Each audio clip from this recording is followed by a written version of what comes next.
I'm often asked about which resume format I plan to use with a new client. And if you have done any research about resume formats on the internet, you'll know that there are two primary choices: chronological and functional.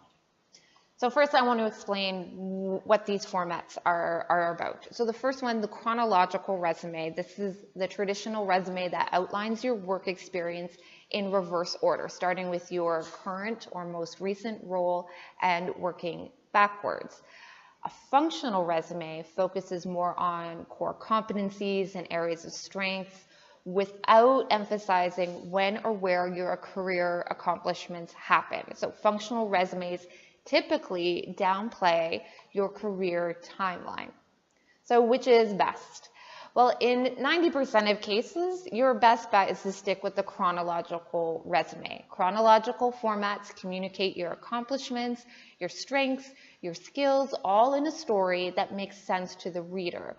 Because as humans, we understand new information best when it's presented as story. Functional resumes, on the other hand, disrupt this storytelling strategy and can be confusing to read and understand. That's why I strongly recommend hiring a professional to help you with a functional format, if that's the way you decide to go. But before you decide that's the right way to go for you, I want to tell you a little story as an example.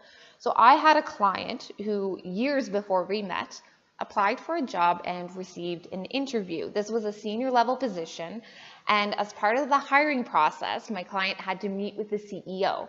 And one of the first things the CEO said to the client was, "I hate your resume. You need to walk me through this."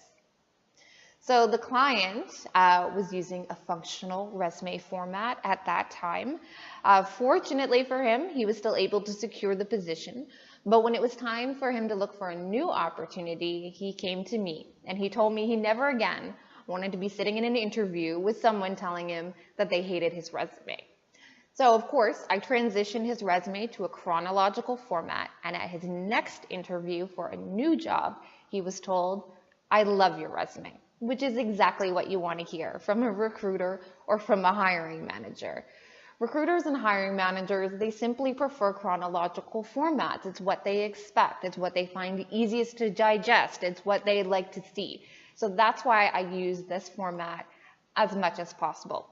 Now, that's not to say that there aren't rare cases where a functional resume makes more sense. If you're in the middle of a dramatic career change, if you have extended gaps in your work history, those are two cases where functional resumes work better. But like I mentioned earlier, functional resumes are extremely difficult to develop successfully. So if you are sure that a functional resume is what you need, I highly recommend hiring a professional resume writer to help you overcome that storyline disruption problem and to still create a resume that a hiring manager or recruiter will love.